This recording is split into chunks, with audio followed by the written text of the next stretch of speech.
જય શ્રી કૃષ્ણ મિત્રો, આપ જોઈ રહ્યા છો યુટ્યુબ. આપ સૌનું મારી યુટ્યુબ ચેનલમાં સ્વાગત છે. મિત્રો, આજે આ વિડીયોમાં આપણે રામદેવ પીરની કથા સાંભળીશું. દર મહિનાની શુદ્ધ પક્ષની બીજ રામદેવ પીરને સમર્પિત છે. દર બીજના દિવસે રામદેવ પીરના દર્શન કરવા, રામદેવ પીરની સ્તુતિ પાઠ ભજન કરવા, રામદેવ પીરના ગુણલા ગાવા, રામદેવ પીરની કથા સાંભળવી મહિમા છે. આજે મહા મહિનાની શુદ્ધ પક્ષની બીજ એટલે કે રામદેવ પીરને સમર્પિત છે. તો આજના શુભ દિવસે રામદેવ પીરની કથા સાંભળીશું. જો આપને આ વિડીયો પસંદ આવે તો લાઈક કરજો, શેર કરજો, કમેન્ટ કરજો. આપ આ ચેનલ પર નવા હો તો સબસ્ક્રાઈબ કરી લેજો, જેથી આવનારા નવા વિડીયોની માહિતી આપ સુધી તુરંત પહોંચી શકે. ધન્યવાદ. તો કથા શરૂ કરીએ. સ્મરણ કરીએ સુખ ઉપજે, ભજતા ભવ દુઃખ જાય એવા પ્રતાપી પીર રામદેવમાં મારા હૃદય રહો સદાય. દિલથી ગઢના કાંગરે જ્યારે મોગલ શાસ્ત્ર હતું, ત્યારે ત્યાં એક તુરવંશી રાજપૂતને આ વર્ણવાર્તાની એક અનકપાળ બીજો તુવરસી રાજપૂત રાજસ્થાન સુધી અને આણ વતાય શેખ રાજસ્થાનમાં મેવાડની મારવાડ ઉમરગઢની પોકરણગઢ સુધી એનો પ્રભાવ. રાજસ્થાનની રાજપૂતોની અનેક શાખાઓ હતી, જેમાં હુડા, પારકા, જાડેજા, પઢિયાર, સોહાણ, સબીલા, બિહોલા તેમજ તુમરા વગેરે તુરવંશી અનગમપાળ રાજને બી દીકરીઓ હતી. એક કમળાદેવી અને બીજી સુરપસુંદરી. કમળાદેવીના લગ્ન અજમેરના રાજ નિવાસી સોમેશ્વર સાથે થયેલા. તેમના પુત્ર તે સમ્રાટ પૃથ્વીરાજ સોહાણ. બીજી દીકરી રૂપસુંદરીના લગ્ન કનોજ રાજનિવાસી વિજયરાજ સાથે થયેલા. તેમના પુત્ર તે જયપાલ કે જયરાજ તે વિમધી મુસલામ તેમજ વિલાસી સાથે વધુ રહે, જે અનગમપાળ રાજાને ન ગમે, તેથી તેઓ પૃથ્વીરાજને રાજપ્રવાહલી તરીકે નિયુક્ત કરે. ત્યાં પૃથ્વીરાજમાં પુત્ર તે ધીરજસિંહજીના પુત્ર રણજીતસિંહ અને રણજીતસિંહના પુત્ર તે રાજા અજમલરાય લગ્ન મિંડળદેવી સાથે થયેલા. તેમના પુત્ર એ જ બાબા રામદેવ પીરજીની મહારાજનો પ્રાગટ્ય સમય સંવંત 1405 ચૈત્ર સુદ પાંચમના અને નિવારણ કાળ વિક્રમ સંવત 1515 ભાદરવા સુદ 11નું એટલે કે ઈસવીસન સંવત 1349 થી 1459 સુધીનો ગણાય છે. ગુરુ બાળનાથ પાસેથી પરમ જ્ઞાની પ્રાપ્ત કરીને તેમણે રાજા સોઢાજી રાજકુંવરી નેતલદે સાથે લગ્ન કર્યા. અને કહેવાય છે કે જેમ કે શ્રી કૃષ્ણએ કુબજાને શ્રાપિત અનુશેષ સૌંદર્ય આપ્યું, તેમજ રામદેવ મહારાજને રાણી નેતલદેને પગગુલા દૂર કરી તેને પણ સૌંદર્ય આપ્યું. ડાલીબાઈને સમાર સાથે રણુજામાં જીતવા સમાધિ લઈને આ અલખ અવતારી પુરુષ આત્મને પરમ તત્વમાં લીધું કર્યું. રામદેવજી મહારાજે દ્વારકાધીશ જ અંશ અવતાર તરીકે આજે પૂજાય છે. નંદ રાજા તે અજમલજી, યશોદાને તે માતા મિનળદેવ, બલભદ્ર વિરમદે, સુભદ્રા તેજ સગુણા, ઉપજી તે હરજી ભાટી, અગરજી તે હરભુજી અને વિદુરજી તે લાખો વણજારો, સુદામા તે દલુવાણીઓ અને રાધાજી તે ડાલીબાઈ. કુબજાએ રાણી નેતલદેને તેમજ ગરુડ લીલા ઘોડલા તરીકે અવતાર ધારણ કરેલો. બાળપણથી જ રામદેવ પીર શૌર્ય અને કૌર્યના પ્રતીક અને પ્રતિનિધિ રહ્યા છે. રામદેવ પીરનું અવતારિક કાર્ય નિષ્કલંક હોવાથી નીલકંઠ દેવ તરીકે આજે પૂજાય છે. નીલકંઠ ભગવાન નીલકંઠ શ્યામ સુંદર અલગ ધણી અવતાર ધારણ કરીને ક્ષેત્ર ઘોડા ચડીને આવશે પાપીઓને સંહાર કરશે, કલાંકીને મારશે, કળયુગને ઉત્પત્તિ સતયુગને સ્થાપશે. આ પ્રકારની ભજનવાણી આગમવાણી કહે છે. ચોથા યુગમાં આ અલગ ધણી કાળીગામને મારવા અર્થે 9 કરોડ દળ સાથે, 5 પાંડવ 5 કરોડ દળ સાથે, પ્રહલાદ 7 કરોડ દળ સાથે, હરિશ્ચંદ્ર 12 કરોડના દળ સાથે, બલિરાજા આવશે સાથે, કરોડોની સંખ્યામાં હાથી ઘોડા રથ પણ આવશે. ક્ષેત્ર ઘોડા ચડીને આવશે સાથે સિદ્ધ 84,808,000 ઋષિઓ નવા રથ સાથે નીકળશે. સ્થાનો નિસંદેહ કરતા જણાવશે. સિત્તોડ સોરી અને દિલ્હીમાં છાવણી નાખશે. હિન્દુ તુરંક એક પ્યાલા પાણી પીશે અને જ્ઞાતિ ભેદ રહેશે નહીં, એમ આ બાબા રામદેવ પીર કહે છે. પછી કહે છે, પશ્ચિમ દિશાએથી અલગ ધણી આવશે. 1.25 લાખ મણકું લોઢું ગાળીને તેની ધાણી બનાવીને તેમાં કુંડા કપડી લોભી, લાલસુ અને પાપીને દળશે. સતવાળીઓને સમજાશે, દુરીજનોને દામશે. તે સમયની નારીની સ્થિતિ દયનીય હશે. એક નવરે 9 નારી હશે. નારીનું વેચાણ થશે. લોકો સ્વસ્થ સારીને સ્વસ્થ બનશે. પ્રકૃતિની ગુણધર્મો બદલાવશે, પલાવશે. પાણી વેચાશે, પથ્થર ઉડે એવા પવન વાશે, ધરતી ત્રાંબા વણી થશે. આવી દુર્જીત પરિસ્થિતિમાં પરમેશ્વર ક્ષેત્ર ઘોડે ચડીને આવી કાળીગડાને મારી, મેઘડી કન્યાને પરણી સતયુગને સ્થાપશે. આ આગમવાણીમાં રામદેવજી મહારાજ કહે છે, ચોથા યુગમાં હું આવીશ. અને અર્થ એ પણ કરી શકાય છે કે રામદેવ પીર પોતે જ નકળંક ધણી અવતાર તરીકે ધારણ કરશે. રામદેવ પીર તે જ જીવન યાત્રામાં ઘણા પરસાઓ પૂર્યા છે. જેમ કે વાણિયાનું જહાજ સંકટથી બચાવ્યું, વાસરડાને જીવતો કર્યો, આ રાક્ષસ તથા ભૈરવ રાક્ષસને માર્યો વગેરે. ચારે તરફ તેમનો જય જયકાર થવા લાગ્યો. રામદેવજી પીર મન ઊંચ નીચને ભેદભાવ ન હતો. તેણે લોકોને મનમાં ધર્મ પ્રતિ શ્રદ્ધા જાગૃત કરી. લોકોમાં ધાર્મિક ભાવના જાગૃત થવાને લીધે લોકો સુધી અનેક સમૃદ્ધિ થકા સુધી તેમના પરસાઓ સમાચાર ફેલાય. તેથી ત્યાંના 5 પીર બાબા રામદેવ પીરનો ચમત્કાર જોવા રણુજા આવ્યા. રસ્તામાં રામદેવજીના જંગલમાં પોતાના સાથી સવારી સાથે ઘોડાને ઘાસ ચડાવી રહ્યા હતા. બાબા રામદેવ પોતાના સાથે કહ્યું છે કે હમણાં જ આવું છું, એમ કહીને તેઓ આગળ ચાલ્યા ગયા. અચાનક તેમના સાથીની દ્રષ્ટિ તે 5 પીર પર પડી.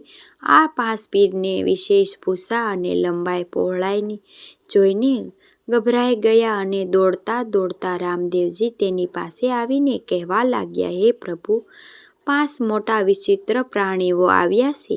મેં આજ પહેલાં અને કદી જોયા નથી. ત્યારે ભગવાન રામદેવજીએ કહ્યું, હે મિત્ર સ્વાસ્તિના, તું ગભરાઈશ નહીં. તેઓ તો મહાન પીર છે, જેઓ મક્કાથી અહીં પધાર્યા છે. આપણા મોંઘા મહેમાન છે. ચાલો આપણે તેનું સ્વાગત કરીએ. રામદેવજી પીર તેને લઈને 5 પીરોની પાસે આવ્યા, પરંતુ તેમના સાથી ગભરાઈને ત્યાંથી ચાલ્યો ગયો. તેણે જઈને પોતાની માતાને આ બધી વાત કહી. આપના ગામમાં મક્કાથી 5 પીર પધાર્યા છે. રામદેવજી પીર સાથે ઝઘડો ન કરે તો સારું, એની મને બીક લાગે છે. આમ તો બીકથી એટલો બધો ડરી ગયો કે તેની માતાને તેને એક ઓરડામાં બંધ કરી દીધો. પરંતુ એ ઓરડામાં એક સાપ હતો. તે આ સ્વાસ્થ્યને કળી ગયો. શીશો પાડતો ત્યાં જ ઢળી પડ્યો. તેનો રડવાનો અવાજ સાંભળીને તેની માતાએ ઓરડો ખોલ્યો.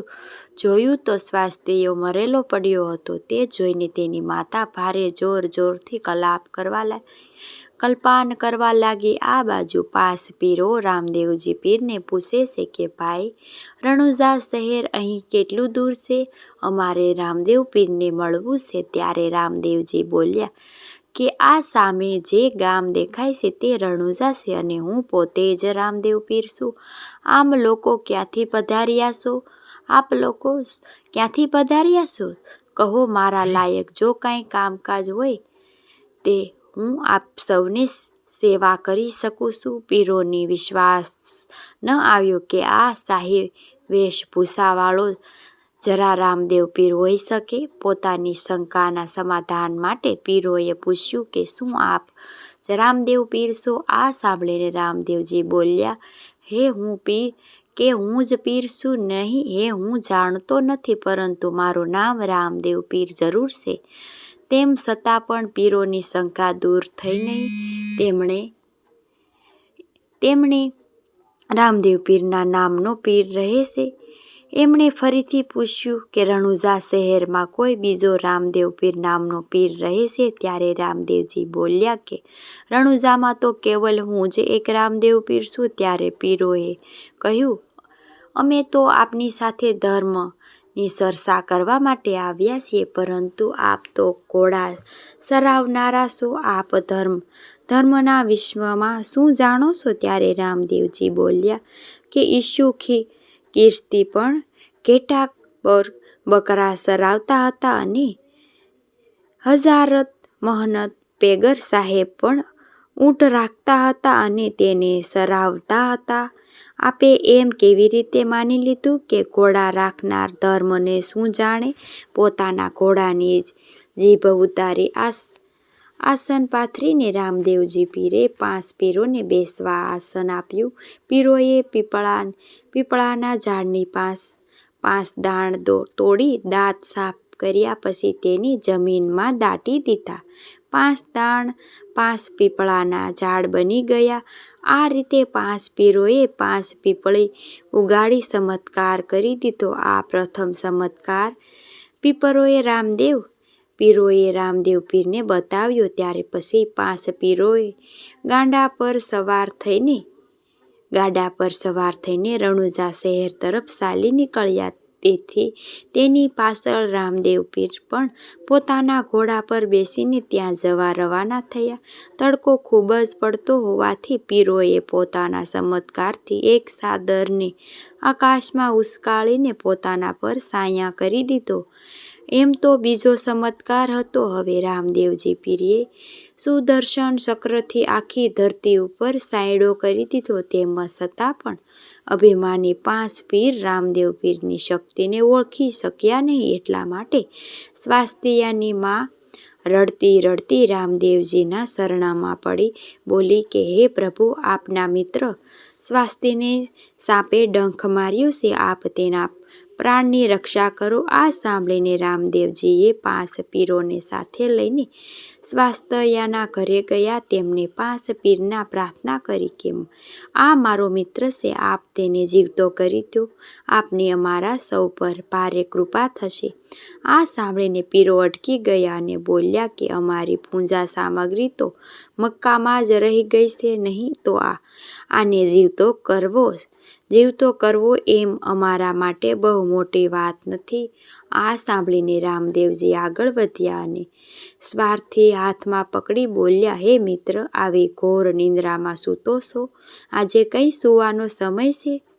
જોતો નથી મક્કાથી આપણા મહેમાન આવ્યા છે, તે એનું સ્વાગત કોણ કરશે? આમ કહીને તેને ઊભો કરી દીધો. સ્વાસ્થ્યનો આંખ જોડને ઊભો થયો અને કહેવા લાગ્યો, પ્રભુ, મને કેવી રીતે ઘોર નિંદ્રા એ ઘેરી લીધી હતી. સ્વાસ્થ્યને જીવતો જોઈને બધા લોકો રામદેવજીનો જય જયકાર કરવા લાગ્યા.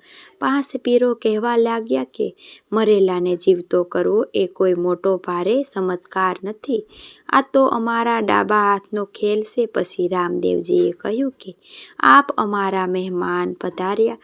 સ્વાસ્થ્યોને સાથે લઈને રામદેવજી પોતાના મહેલમાં ગયા. પછી તેઓએ પીરને કહેવા લાગ્યા કે આપ અમારે ત્યાં ભોજન કરો તો અમને ભારે આનંદ થશે. પીરજી કહેવા લાગ્યા કે રામદેવજી, અમારા ભોજનમાં વાસણો તો અમે મક્કા ભૂલી આવ્યા છીએ, બીજા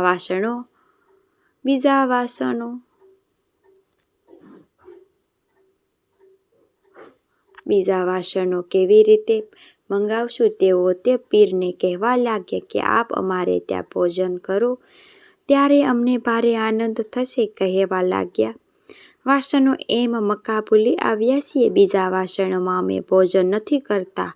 આ સાંભળીને રામદેવજી લાંબો હાથ કરીને એ જ ક્ષણોમાં 5 કટોરા એમના હાથમાં આવી ગયા. આ ચમત્કાર જોઈને 5 પીરો રામદેવજીની વિવાહ કરવા લાગ્યા. 5 પીરોએ રામદેવજીને મહાપીરની પદવી આપી અને પછી પોતાના વતન મક્કા પાછા ચાલ્યા ગયા. આ પ્રમાણે રામદેવજીએ પીરની પદવી મક્કાના અધિકારી પીરોએ પ્રદાન કરી હતી. તેથી તેઓ રામદેવ પીર અથવા તો રામશા પીર પછી 12 બીજના ધણી રામદેવ પીર કહેવાયા. બોલો રામદેવ પીરની જય. મિત્રો, આવા તો અનેક પરસાઓ રામદેવ પીરે પૂરેલા છે. કહેવાય છે કે જ્યારે રામદેવ પીરનું પ્રાગટ્ય થયું ત્યારે માતા મિનળદેના ખંડમાં કંકુના પગલા હતા અને કહેવાય છે કે સ્વયં ભોળાનાથ પણ રામદેવ પીરના દર્શને આવ્યા હતા અને તેમને જ રામદેવ પીરને ભમર, ભાલો, ગુગળ, ધૂપ, ભસ્મ, ધોળી ધર્મધજા અને આદિ પથન લક્ષ્મણની જોડી ભેટ આપેલ છે. જેમ કે રામદેવ પીર મોટા થતા ગયા તેમ તેમ અનેક પરસા લોકોને મળવા લાગ્યા. એક કથા એવી છે કે 12 પ્રસદાએ ધર્મગુરુઓને રામદેવ પીરનો મહિમા જાણી તેમની કસોટી લીધી અને જે સમયે પોતાને ત્યાં પાઠમાં પધાર્યા આમંત્રણ આપ્યું. રામદેવ પીરે 12 સ્થાન પર એક જ દિવસે અને એક જ સમયે હાજરી રહી તેમનો પરસો પૂર્યો. 12 ધર્મગુરુએ સભા બોલાવી રામદેવ પીરનો જય જયકાર કર્યો અને 12 બીજના ધણીનું નામ અપાયું. આથી જ દર મહિનાની શુદ્ધ પક્ષની બીજ રામદેવ પીરને સમર્પિત છે. આ દિવસે રામદેવ પીરના દર્શન, પાઠ, સ્તુતિ તેમજ કથા સાંભળવાનો મહિમા છે. તો મિત્રો, આજના આ વિડીયોમાં રામદેવ પીરની કથા તમે પૂરી શ્રદ્ધાથી સાંભળી. જે તમને સાંભળવી જરૂર ગમી હશે તો વિડીયોને લાઇક કરજો, કમેન્ટ કરજો, જય રામા પીર લખજો. ચેનલ પર નવા હોય તો સબસ્ક્રાઈબ કરી લેજો, બાજુમાં બેલ આઇકન પ્રેસ કરી દેજો જેથી આવનારા દરેક નવા વિડીયોની નોટિફિકેશન આપને મળતી રહે. તો ફરી મળશું આવી જ નવી ધાર્મિક માહિતી, નવી ધાર્મિક કથા સાથે. ત્યાં સુધી આપ સૌને મારા જય શ્રી કૃષ્ણ.